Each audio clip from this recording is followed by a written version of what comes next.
made by Marner! Holy mackerel! It is Gilmore waiting around the net, waiting, he's open! Gilmore! Johnny Toronto!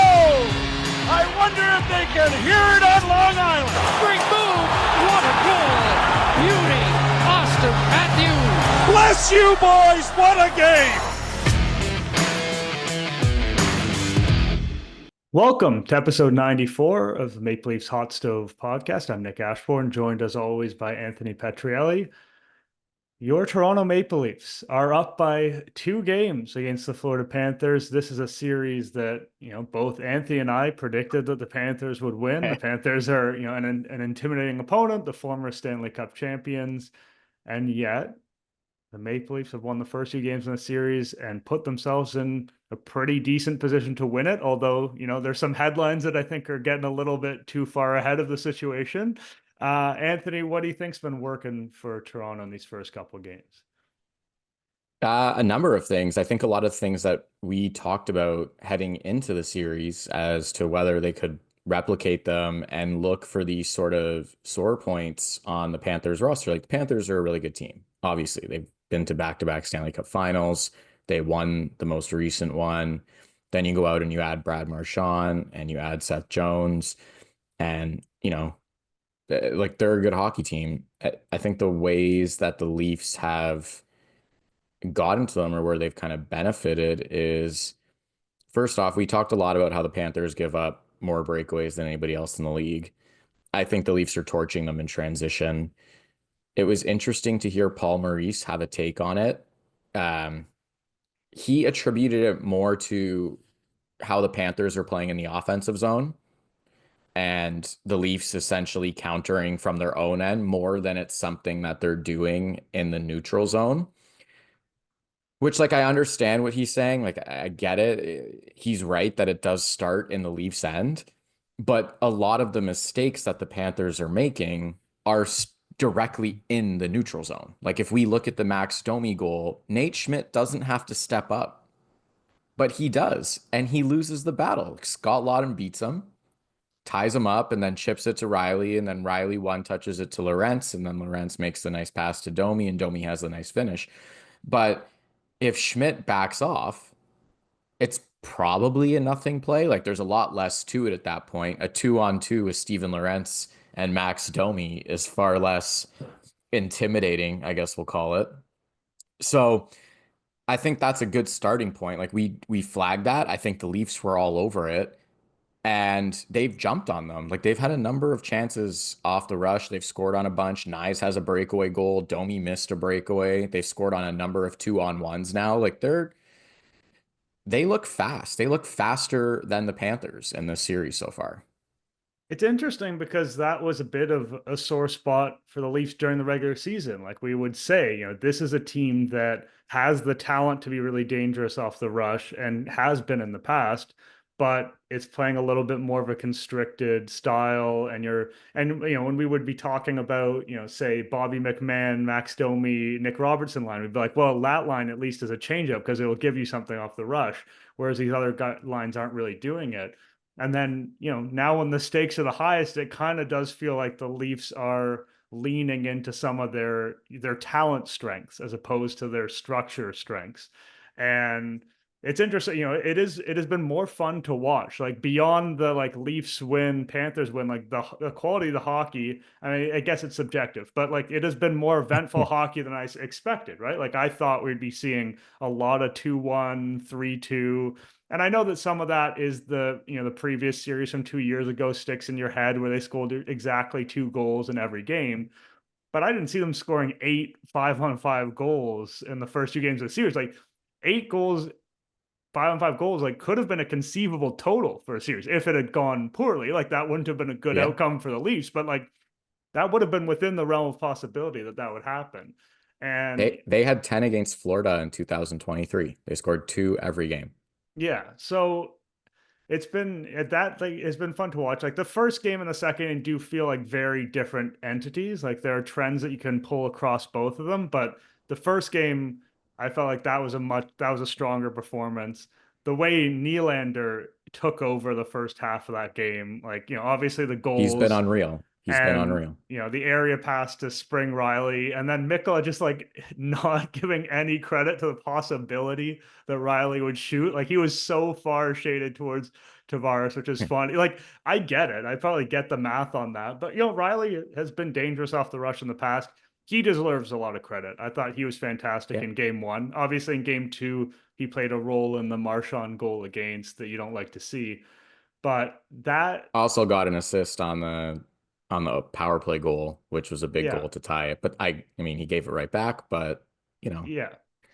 And that's the thing of the Leafs giving goals back after they get these leads. That's what happened in the Ottawa series. And obviously that's not a positive trend, but the ability to respond has been significant. Like, there have been times where it felt like, oh, the Leafs had a lead, they're clinging to a lead. And they've definitely had some moments where they're just clinging to a lead and the Panthers are applying the pressure. Like, that has been something that has been part of the series. But they've been able to bounce back from that. And when the goal goes in for Florida, they don't become despondent. They don't lose track of the game. They get back into it. Now, sometimes getting back into it is like a Marner goal that's only going to go in X percentage of the time, but they didn't fold in on themselves, which has happened in the past. But even leading into that goal, like, it was, my estimation, Nye's best forecheck of maybe the second best, if you want to count the one where he just laid out Seth Jones and set up Matthews in the slot, who somehow missed the entire net. But if you watch him on that goal, it's again Jones, and he kind of cuts around him at the last second, which kind of sets the table for the whole turnover sequence. The Leafs have them in their zone and make a play.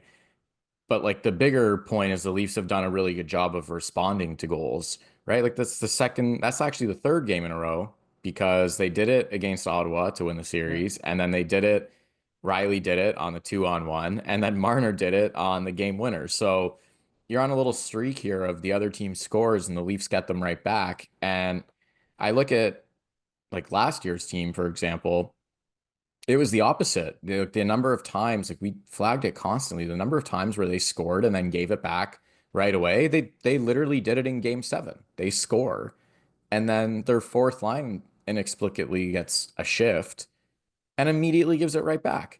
And so, I think part of it is maturing. I also think a large part of it is coaching. Like, I don't want to sit here and give Craig Berube like a million flowers 2 wins into the second round, but I don't know how you've watched what's taken place so far and compare it to the previous 5 years and think to yourself like, coaching doesn't matter. Like, clearly it matters. Like, this guy is conducting, and they've come out 2 series in a row, in game 1 in particular, and they've had the book on both teams, and they've been flying, and they've built leads. And I think game 1 against Florida was on track to be a pretty convincing and comfortable win until the goalie situation played out, which we'll talk about that separate. But had that not happened, there was nothing in that game going for Florida to that point. And then they score right away in the third, and you could tell it was like, all right, this isn't Stolarz in net anymore. This guy's cold. Like, that breathes some life into them. But 2 series in a row where the Leafs have kind of come out like a bit of a ball on fire at home, where they also struggled under the previous regime, and they've dictated play early, and now the other team is adjusting to them. So now you've started the chess match with the first strike as opposed to reacting. And, Florida's going to counter. Florida's a really good team. Like, they're not, if it happens, great, I'll sit here and celebrate it. But I don't think the Leafs are about to sweep the Florida Panthers. Like, these guys have won a lot of playoff surprised. series. Yeah. I imagine they're gonna fight back. Like, that's a team with a lot of pride. I imagine Bob's gonna have a game at some point here. But now at least the Leafs are in a position where they started on the front foot. Florida has to counter, and then the Leafs are going to have to counter Florida's counter, which is basically what happened with Ottawa. So, coaching, the transition, I think those things are working really well. Quick responses to goals against. Like, there's a lot to like here so far.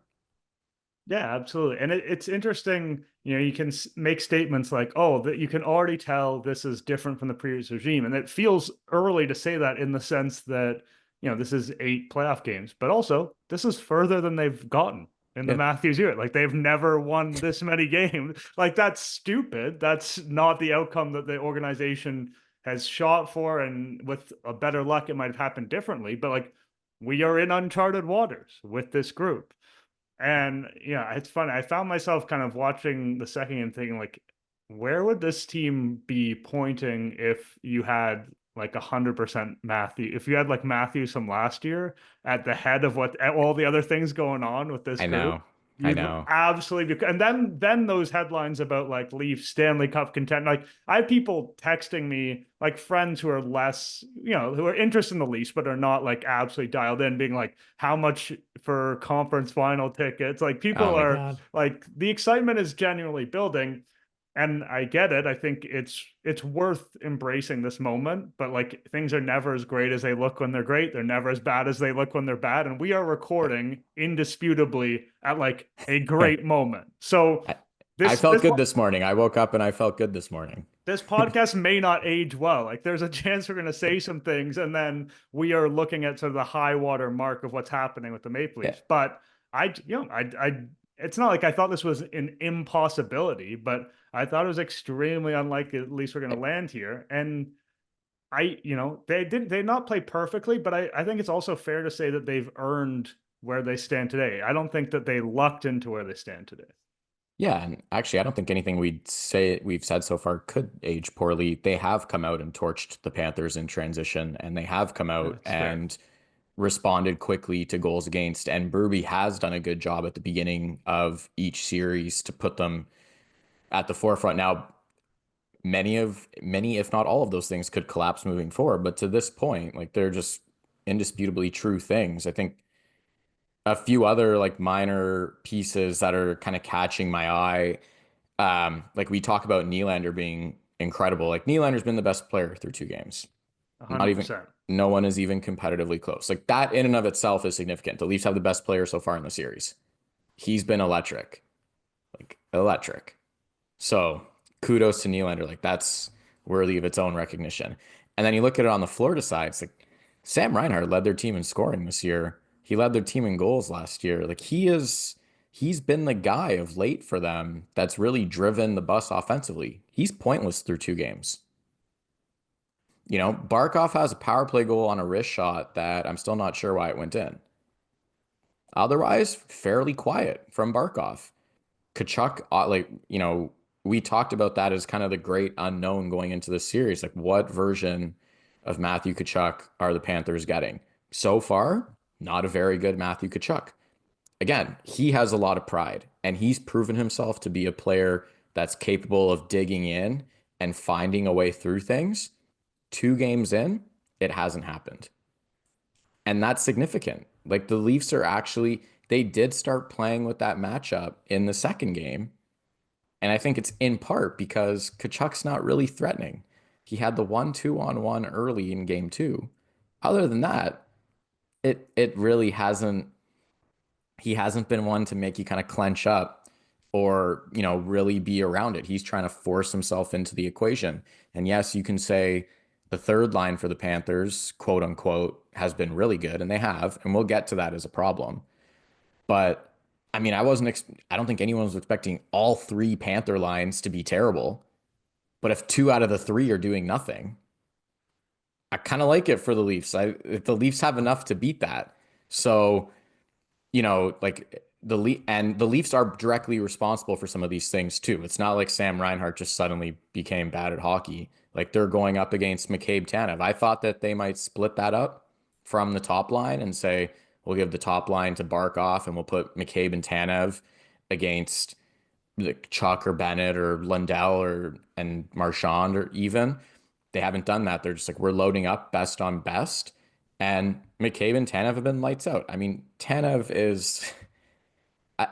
I've run out of good things to say. Unbelievable in these 2 games. Like he's worth like double the money. Puck, so good at blocking the shot. Like I honestly, I I feel for him like he's taking a lot of abuse in the series in a way that is totally planned. He's He's a getting in front of warrior. the shots and he is, he's taking the brunt of that forecheck. This is all what he is signed up to do. It's, you don't have to pity him, but he is really, he's earning his money right now. His ability to take contact on a forecheck and get the puck out from there is unbelievable. I mean, he gets crunched by Verhaeghe, crunched.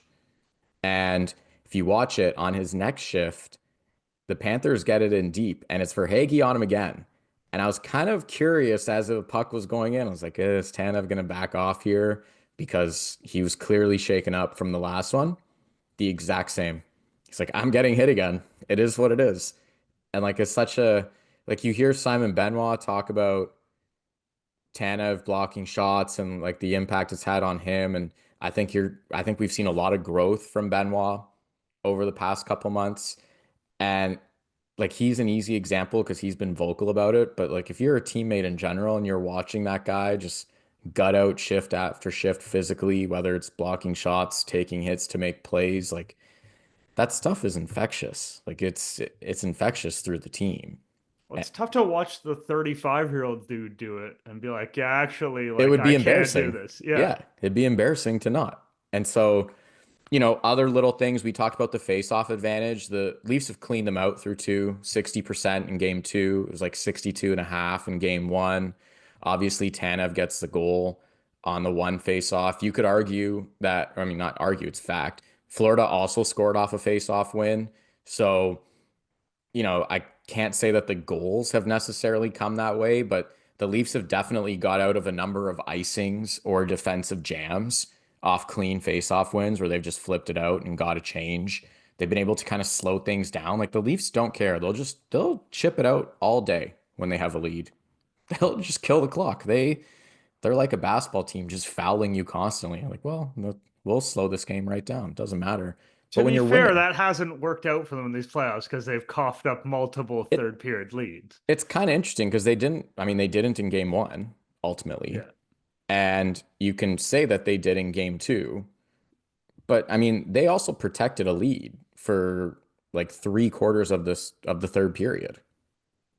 Yeah, but they, at a certain point, they're probably going to want to take it wire to wire. You know what I mean? Like that's something Yeah. that in the regular season, their record leading into the third period is incredible. And to be fair, their record in the playoffs is good because they've lost these leads and then regained them. Honestly, But like nobody is right now in the league though. Like obviously everyone saw what happened with Winnipeg and St. Louis. Edmonton's 5 comebacks in a row now. Like yeah, that's wild. teams are just not like the way teams are throwing pucks to net and bodies and kind of the way it's going. Like you look at it from a league-wide standpoint, it's really hard to snuff out games. It's like really hard. Like Vegas is full marks defensively. I don't love Aiden Hill, but like they're massive and they check well. And Edmonton, I mean, And make quick again, work. you have to give the Panthers some credit too. Like when this team really wants to push, they're extremely aggressive. They're strong on the forecheck. They retrieve pucks. They sustain offensive pressure. Like this is what is good about them. This is what has made them successful. And it's not easy to hold the lead against the Panthers necessarily because they can make you work like that. We'll see what happens later in the series if that continues to be a trend. I do want to kind of circle back a little bit on the matchup. I think you're right in that it's a big deal that the Panthers second line, like their first line, I'm not going to kind of write off at all because I think those guys are going to come through at the end of the day at a certain point. But like their second line might not be the same entity you think it's going to be. And I think it's also, you got to think about the second line. Like Tkachuk elevates that line too. Like he is by far the most talented offensive player on the line. We'll talk about Sam Bennett in a non-hockey context, I'm sure. But like in a hockey context, he's a guy with some skill, but he's not some unbelievable offensive center. He's Like a 50 point player. Yeah, This year was like a career high for him. He's someone who works in concert with Tkachuk to make that happen. If Tkachuk isn't playing lead fiddle, then that whole thing doesn't really work.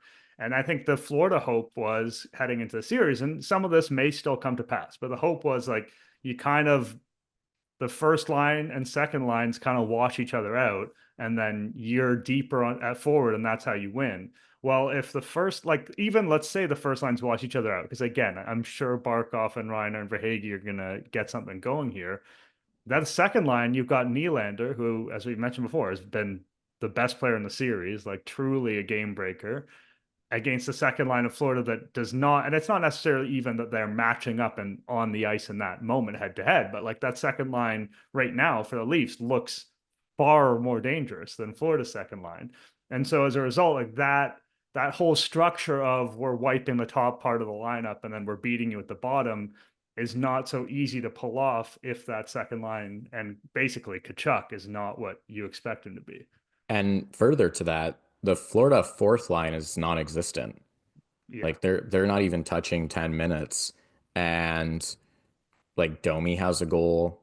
Like there's some offense there. There's some like actual level of contribution coming from the Leafs fourth line. Like they're having some shifts. They're moving guys up and down a little bit more. I think that's why Florida countered and dressed Samoskevich in the second game.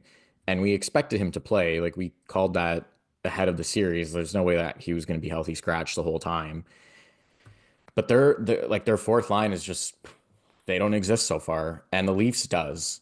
So if you're right, like further too, it's like if the first lines are hedging each other, and the Leafs second line is lighting it up, and the Panthers isn't, and then you have the Panthers third line, which is lighting it up, and your fourth line doesn't exist, but the Leafs fourth line does. It trends in their way a little bit, and then you mix in, the odd like Nyes has a 5-on-5 goal, and Marner has a 5-on-5 goal, and the Panthers top line just hasn't done anything. So they're not even getting hedged at this point. Like they're actively, like they're down. So a lot of things to feel good about if you're the Leafs. And we'll get to a few things that, I don't want to say are bad, but things that to be mindful of moving forward. But by and large, I mean, I think a lot of people struggle with how to cover this team when they're winning. I think a lot of people get off on them losing, and it's easy to say negative things and kick them when they're down. I think you see that with a lot of the coverage. I don't want to get into a whole spiel about it because I feel like I've done it the last couple episodes, but at the same time, I'm getting messages from people being like, "Can you talk about this?" Because it's driving people nuts. I think people are starting to see it more and more as we go along here. It's interesting in covering the Leafs because it's like if you express optimism, it's like, oh, you're a stupid rube. We've all seen this team is going to suck when it matters. And if you express pessimism, it's just that has become an easier lane for people because that, first of all, that muscle is just well worked. People know how to say shitty things about this team. And I also, mean, 1 out of 32 teams win every year. Like it's pretty safer. easy. Yeah, it's pretty easy to just rip on them, and chances are you're not going to win. Only one does. Yeah, and at this point, chances are this Leafs team is not going to win the Stanley Cup. But as we said before, they're closer than they've been, and this is a fun position to be in, right? Like the series is not over. It's not even close to over. But if at the beginning of the series you presented, and I was explaining this to someone again who was like not a huge Leafs fan. I said at the beginning of the series, I would have said it's kind of a 60-40 series. I'd lean Florida. Well, if you give one team 2 games in hand, I think you could flip it the other way. I'd say, and that might even be conservative, but I'd say, okay, now I think it's a 60-40 Leaf series. Doesn't mean we should be talking about the prices of conference final tickets. Doesn't mean we should be contemplating any parades, but the assumption that like the Leafs are going to fuck it up because the Leafs have fucked it up in the past is not a fair assumption. It is a different year. It is a different coach. It is a different team. And even if they went down in 7, I mean, that's not the outcome anybody wants. But you're already doomsdaying scenarioing that. But I'm just saying, no, and like I said, I think at this point it's a 60-40 Leafs or whatever. But it has just become Florida's got to win 4 out of 5 now. Yeah, that's tough. That the Leafs are a good team. Like I don't think people hear it enough. Like the Leafs are legitimately good. Like, yeah, and Florida will have. And so is Florida. 3 games at home as part of that. And we should talk also about shifting to Florida and how the control of the matchups is going to change here a little bit, because I think that's important. Before we do, 2 other positive things I wanted to flag, although the second one I'm not sure if it's positive, but I think they're turning it into something positive. One, I think the Leafs have done a pretty good job of responding to shenanigans. Like we haven't kind of talked about that yet. Obviously, like we'll talk about the Sam Bennett situation at some point here, but as part of that, you know, when you see a guy get hurt, a teammate, or in, the case of most fans watching, like a player that you like, that you've watched all year, that you've come, grown some level of emotional attachment to, or whatever the case is related to the team, and he gets hurt, like the natural inclination is like, I want to get pound for pound flesh back. And the Leafs have done a good job. Like that's not this Leafs team. Like they're just not. Like the Leafs have some sandpaper to them. I'm not saying they're soft, but like this isn't like the Pat Quinn era Leafs where you're looking going like, well, someone's getting this guy back, because they were built that way back then. And this group, honestly, like they're not. And that's okay, because the ultimate payback is genuinely it's on the scoreboard, like winning the series. And they seem to have done a good job at that. And at kind of being dialed in, focused on what matters. Like we said that against Ottawa with Ridley Gregg and his nonsense, and Brady Tkachuk trying to run around all over the place. And they stayed focused on the task at hand in front of them. I think we're seeing it again with Florida. I think they're doing a good job of kind of dismissing things, that shouldn't really bother them or get to them in a way that I think fans seem to build up, right? Like, and for me, Craig Berube kind of set that tone going into the series when Steve said, we talked about it. It was like Steve was like, "Are they mean?" And he's like, or, how are you going to deal with them being mean? And he's like, "Are they mean? I don't know if they're mean. They're just like, they play hard. Like what, what's mean about that?" And they seem to have, like, there's less of an intimidation factor, which I think is kind of coming from those conversations. Whereas we definitely watched series in the past where you would look and go, they're a little bit intimidated. Like they're like, things are uncomfortable for them right now in some capacity. I don't think we're seeing that. And then at the same token, it's just like, it's little things. Like they are a little bit, there is some more gamesmanship within the group. Like we saw Lawton and Marchand basically like visor to visor. Like Lawton might not go out and, like Darcy Tucker someone, but he's also not going to get punked. And he's going to stand up for himself and his teammates. And you kind of watch the interaction. It's like Marchand knows like they're down and they need a spark. And he's by the Leafs bench and he's mouthing off. And Lawton's laughing in his face and responding. Max Domi's just kind of making himself present within the group. And not a single one of these guys is like over 6'1", which is also hilarious. But just I like the gamesmanship of the group. There's a little bit more maturity. They don't, even though you could say, their starting goalie got knocked out and blah, blah, blah. They don't look to me like a group that's getting taken advantage of.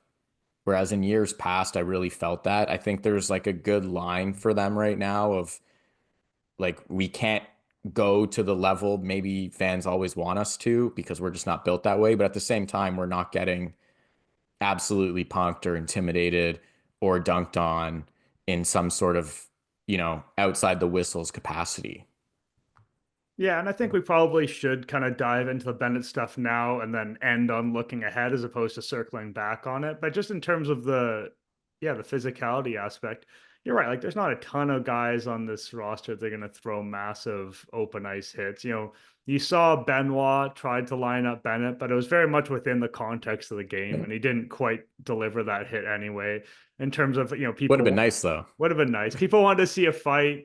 I don't think Bennett wants, Domi's probably the candidate. I don't think Bennett wants to fight Domi. Why would a second line center want to fight a fourth line center? Like he's savvy about that. He'll understand. Bennett's also a good fighter. Like he fought Domi before and won it pretty handily. Like Domi, I'm sure Domi would do it. Like he's not a back down kind of guy.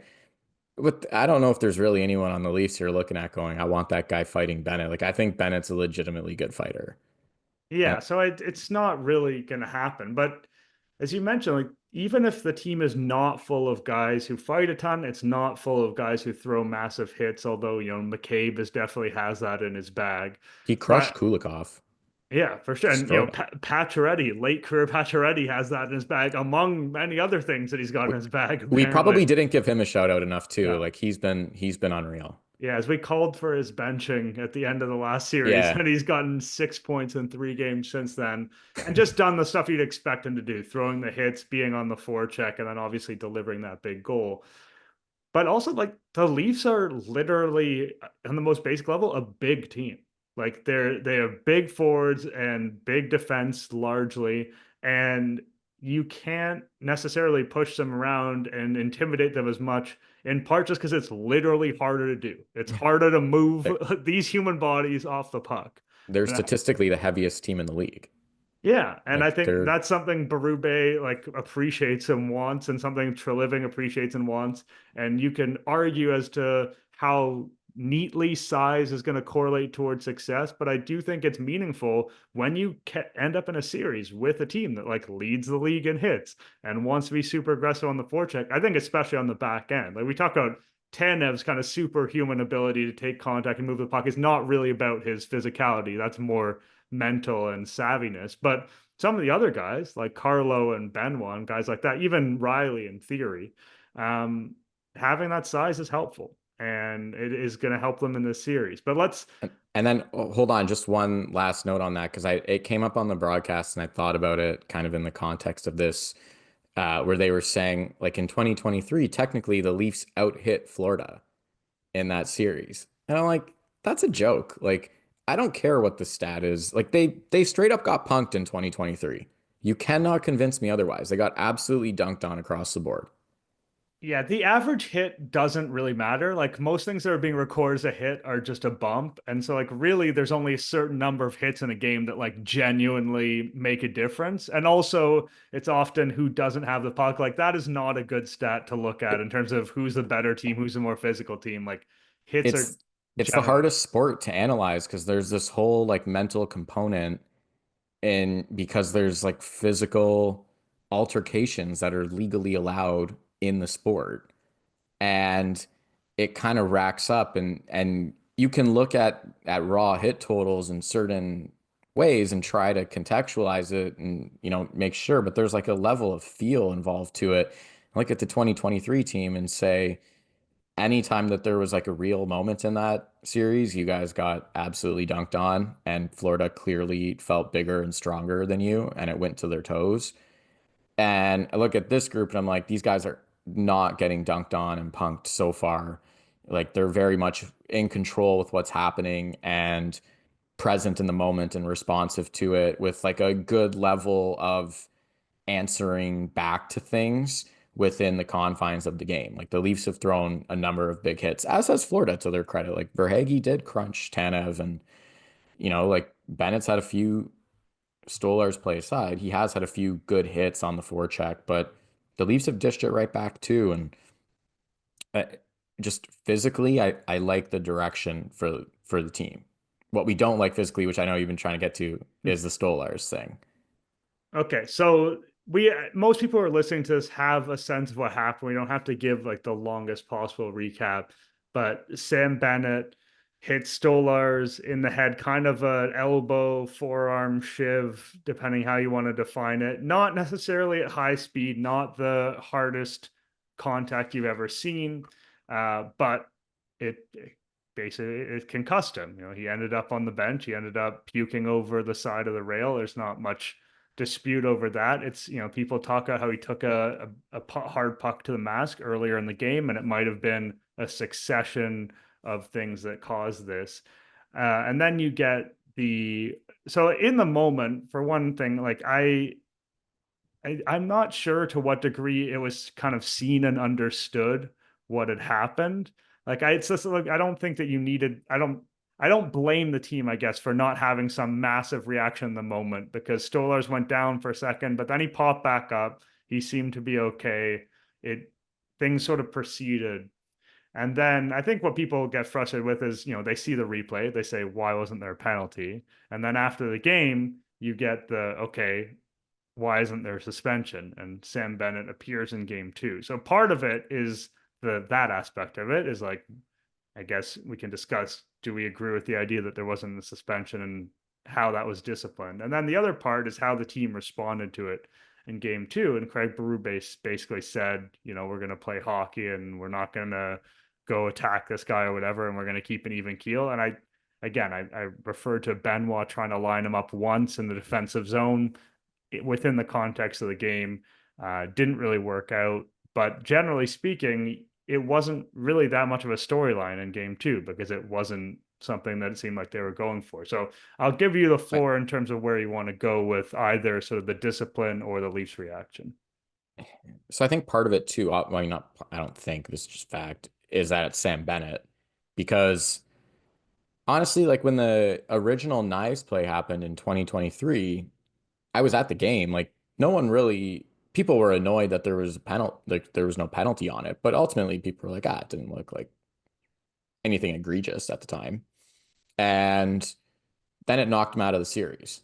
So now it's like this guy again, knocking out another guy again, potentially for the series.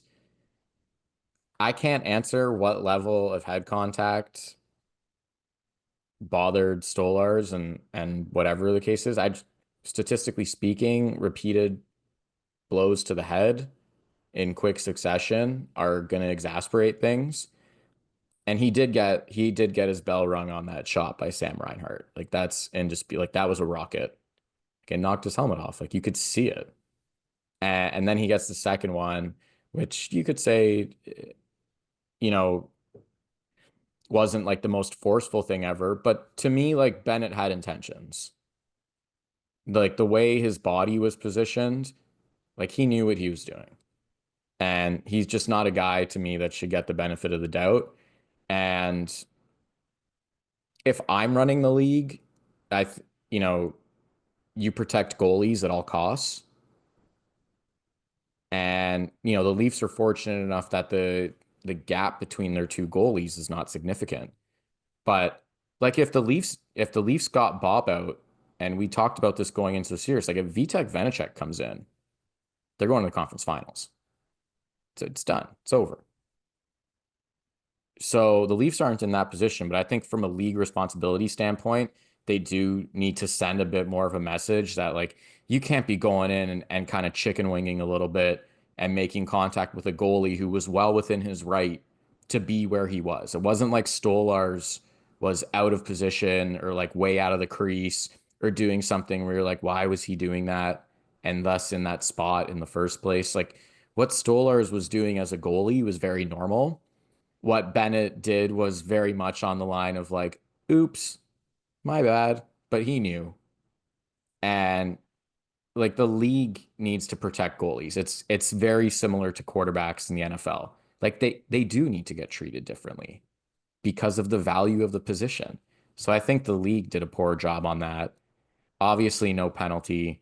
Obviously, you get a smart ass comment from Paul Maurice, who didn't seem to have the same commentary, by the way, when Evan Rodriguez got called for embellishment. So I don't know, shocked that his tone changed all of a sudden when it didn't benefit his team. So I didn't like that part. And I do like that the Leafs seem to be rallying around it and rallying around Joseph Woll and trying to turn it into something positive. I think that's the best possible thing. If I was behind closed doors, that's what I would be preaching. I wouldn't be saying this out loud in the media. I think Berube said his piece when he was like, it was an elbow to the head, clear as day. But after that, I'd be like, they didn't call it. We move on. We have a hockey game to play. But behind closed doors, it'd be like, we're digging in on these guys. This is unacceptable. Like we're winning this series. And I do want to say as well, and I've kind of flagged this a few times, I put out that like MLHS had like a record traffic day after that game. And I think I didn't put it out as like a bragging thing or anything of that nature. I don't even think we necessarily wrote anything that was particularly special that day. The reasoning I was flagging it is because I feel like going into the series, ourselves included, it was very much like, it's nice they're here. I'm glad they beat Ottawa. I don't know if they have enough to beat these guys being the Panthers. And then game 1 happened and the Leafs were flying and they looked great. And suddenly it was like, actually, they might be able to beat these guys. And you see a cheap thing happen that knocks out an integral player on the team. And now it's like, this is bullshit. And also, fuck these guys. And I think we saw a bit of a paradigm shift with the fan base where suddenly it was like, no, no, like this is garbage. Like we're not losing like this. Like we're like we can beat these guys and we're not going down because of this garbage. And the barn was sick in game two. Like unreal. That place was bumping. Especially when all the penalties were and the lack of penalties Yeah. were flying around, and like the refs you suck was like that was going through the face off, and You couldn't even hear the they, whistle on the Marchand trip. yeah, They played. They went all the way down the ice. yeah, they were engaged. There's no two ways Like about it. it was bumping in there and sometimes you have to use these things as a bit of a rallying cry and look, I always say like I don't talk about goalies much because I got nothing to tell you about them. I didn't play goalie as a kid. I know nothing about the position in terms of like the science slash art of it. I can tell you if a goalie's deep in his net, and I can tell you if a goalie lets in a crap goal. That's about the extent of my goalie knowledge. Maybe some stuff about playing the puck as well. And but I will say this, like, and I've been trying to pump it out there. Don't let Joseph Woll get hot. If Joseph Woll gets hot, this man is a problem. He is a serious, serious problem. Joseph Woll, if he gets rolling, is and he looked good as that game went along.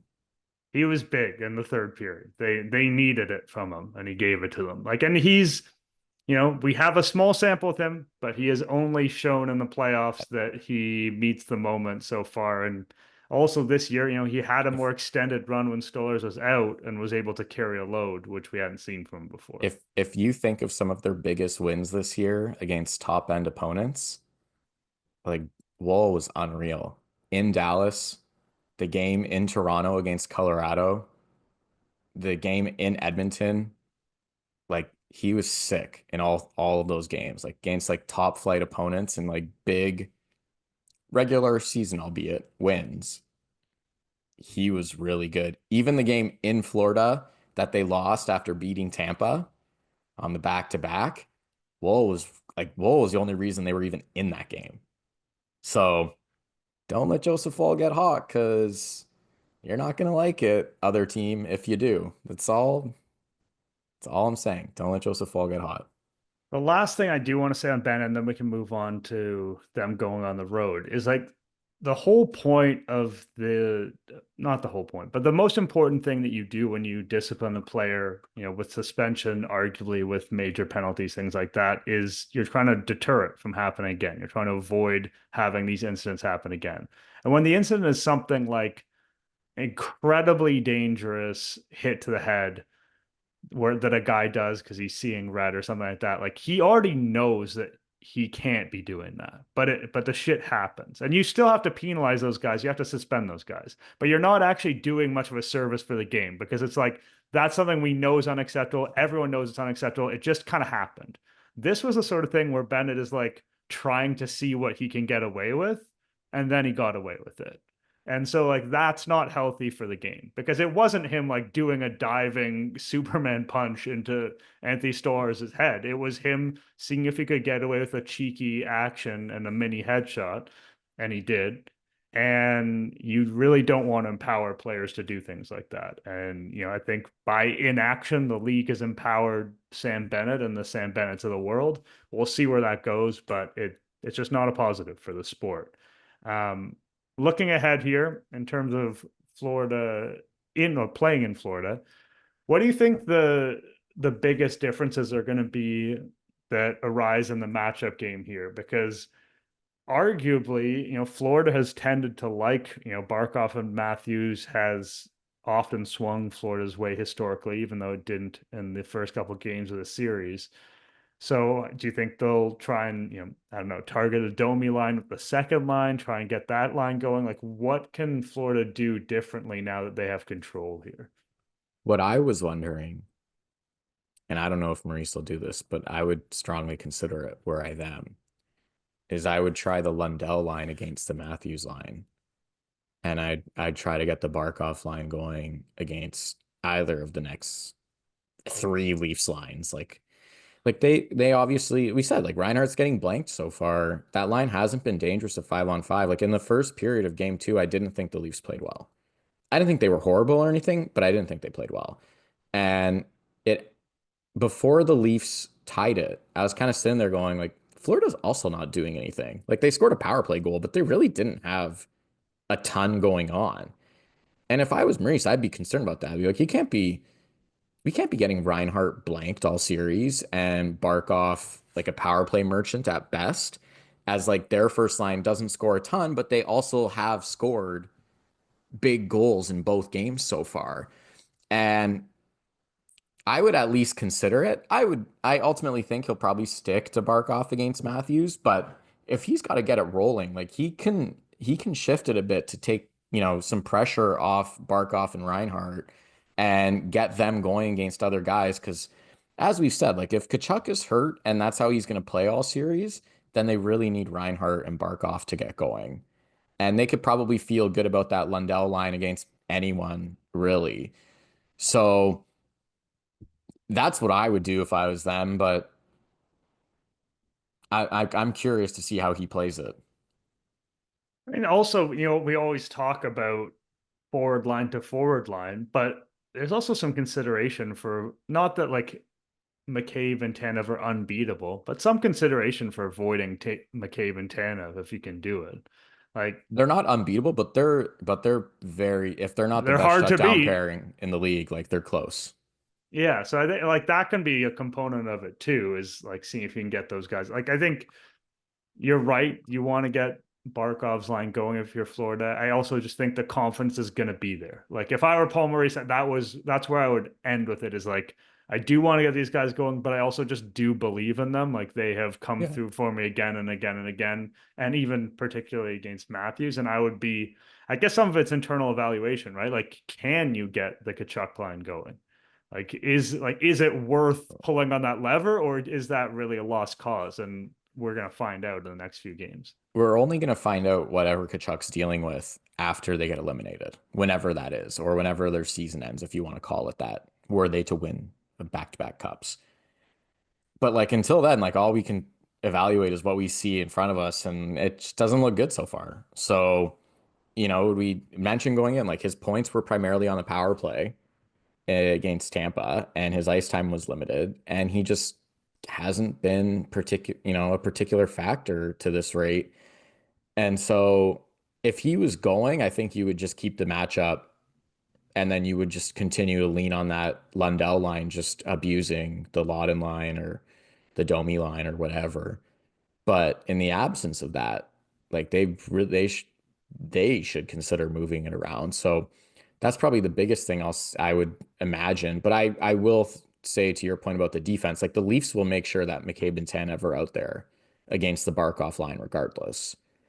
And that's the beauty of their defense. Like they have three pairings that they can like trust and move around, but then they also have this like high-end shutdown pairing that they can maneuver around the lineup and then not be terrified of what happens after they come off the ice and who goes on next. So I think the other thing too that we haven't talked about is the special teams. Because if I was Florida, that's probably the one thing I'd feel pretty good about so far. Yeah, so now in the final chapter of this podcast, we're going to head to concern corner, and special teams has to be at the top level of those concerns. Like the power play obviously got that goal from Pacioretty, second unit, end of the clock. Like it counts, but that's not really what they're trying to do. And they gave up that goal to Barkov. On the flip side, I will say that that Barkov goal is also a clean shot that you don't want Woll to let in. I It's know. so I'm it's torn on it, but Florida has power play goals in both games so far this series. And I think the penalty kill just hasn't looked as good. I mean, there's a contrast when you watch the penalty kills. Like Florida is so aggressive. And it's funny because I find that sometimes like the biggest Neanderthal hockey take is like shoot the puck. Like when people are watching who don't know hockey they're watching a power play, something they're just like yelling at the people to shoot the puck. And That's why I watch games at home. so, yeah, sometimes, but in this series, what I will say is like because Florida's penalty killers are so aggressive and they are so glued to the Leafs power play forwards, I do feel like you want to be a bit more direct, because when you make a pass, if that pass requires more than one touch to handle, the guy's on you already. And so I think the degree of difficulty of passing the puck around, and you have to make sort of like 4 or 5 crisp passes in a row and handle all those passes perfectly, is more difficult than when you're dealing with a more passive, backed off penalty kill that's collapsing around the net. And so I do think the way Florida plays, you actually do want to be listening to the guys yelling, shoot the puck and throw the puck on net a little bit more, because they kind of force that. Like they're really good at what they do. You have to give them credit. Like they have a really good penalty kill. Their penalty kill is amazing. And we talked about it going in. I mean, it was a well-known thing. They had just cooked Tampa, who also has an amazing power play. And the thing is it's not X's and O's. It's not like this guy needs to stand there and that guy needs to go there, and it's literal sense of urgency. And that's what drives me nuts about it. Like some of the stuff about like, like Matthews' lack of goal scoring or some of the lack of production from guys. I'm like, if they just cooked on the power play, I could live with what they're doing otherwise. But like, to me, one of these games needs to be like a power play game. Like they need 2 more wins against Florida. And the way Florida's playing so far, and maybe this changes, or maybe the refs put the whistles away, or whatever the case is, but Florida's asking for 4+ penalties a game. And if that keeps happening, like, you need to have a game where you get them like 3 times, like 2 minimum, but likely 3. And now you're really cooking. Like now like Maurice said going in, it's like your power play has to win you a game, your goalie has to win you a game. And I'm looking at the Leafs going like, your power play has to win you one of these. Like your power play blew open game 1 against Ottawa. And you need to have one where you guys are all top elite players. And you need to move the puck faster, and you need to be ready for it. Like there's no secrets here. They're going after you. Get the puck down low and go to work. You have 3 guys up top that look like they want things to, let me look up, let me see where I want to go, let me pick out my option, let me touch the puck a little bit and feel good. And that is not how you attack Florida. It's literally what their goal was. They're just like up to Riley, back down low, Pacioretty and Domi win it, back up to Riley, go to the net, throw it in front. It's not pretty. But if you get a few of those, then they're going to back off, which is exactly what happened against Ottawa. They got a few early, Ottawa backed off, and then they started working it. But you need to earn that right. To this point, they haven't. Like, that's probably my biggest gripe with, like, there's attention on Matthews for lack of scoring, and I think some of it's fair and justified. But I could, like, at 5-on-5, he's been really, really good defensively. And at 6v5, even 4v5, he's also, him and Marner have both been excellent. And I can live with that, but they got to cook on the power play. Yeah, I mean, the biggest play that's really stood out to me was that Nylander opportunity where he got it on the left side and just had, I thought, a decent amount of net to shoot at and just brought it all the way. It just did not really, and like, that's so not typical of him. And he also has not been even remotely a problem in the series, but it was more like emblematic of what has happened a little bit with the power play in general, where it's like sometimes you have to settle for like a B- opportunity and hope it turns into something more. And they'll probably have to do that quite a bit, to be honest. In game 1, he also had a look going down that exact same side, on that exact same side of the arena too. And he shot it wide. Do you remember, with like Nyes in front? And he like he's had 2 prime opportunities from that spot, and he hasn't forced Bob to make a save. And it's not, to your point, like, it's not ragging on Nylander. He's clearly been the best player through 2 games so far. But just the power play mentality, like the guy who seems most likely to shoot of those 3 right now is Mitch Marner. And that's a problem. Like, I like Marner shooting if teams disrespect him. Like, that, he should take those opportunities. When teams back off him, he'll make them pay. But he's shooting because he's like the only one who seems willing to do it on a semi-regular basis right now on the power play. Like, they need to get it going. Like, their entries are not good. Nyes is really struggling on entries right now, and so is Tavares. Like, it's not clean. I think their top guys need to skate it a lot more or just chip it and go get it. The second unit, like they're just dumping it in straight up and outnumbering them with speed. I don't think the top guys need to go to that level just yet, but it's closer to that than what they're doing currently. So the whole thing is the power play would be the one thing that frustrates me so far. Like really frustrates me. And I think it's also, if you wanted to take that glass half full, it's like them up 2-0 and the power play's done nothing is could be taken as a good sign. Like I wouldn't feel good about that if I was on the other side. Like we're down 0-2 and their power play has stunk so far. Yeah, I mean, I think you'll get a pendulum swing, obviously, on the even strength stuff. Like, they're not going to score 4 goals at 5-on-5 per game. And like Bobrovsky has not been good. Like, he has given up some bad goals. And that is a storyline that matters because, yeah, and I said before the series, I think there's a bit of a mystique around him, and he's not a god. Like, he can be beaten, and we're seeing that in this game. But he probably will have a bounce back performance somewhere along the line. It is interesting though, because I've seen the stats. Like I know he's given up multiple goals above expected so far, but it's like if I look at game two in isolation, the first goal is a sick tip, like unreal. That was high end tip by Max Pacioretty. And and then what? You have elite finish from Nylander on a 2-on-1. You have another semi 2-on-1, and Domi places a great shot. And also, Domi's been very good so far through 2 games. That wasn't, I mean, You could maybe you want to could save on maybe that, get that. It's but not impossible. no, it's not definitely not impossible, but it's a good finish. Like that's a legitimately high quality finish from Max Domi. The fourth goal, yes, you don't like it. But I don't like the wrist shot that Woll gave up from the boards.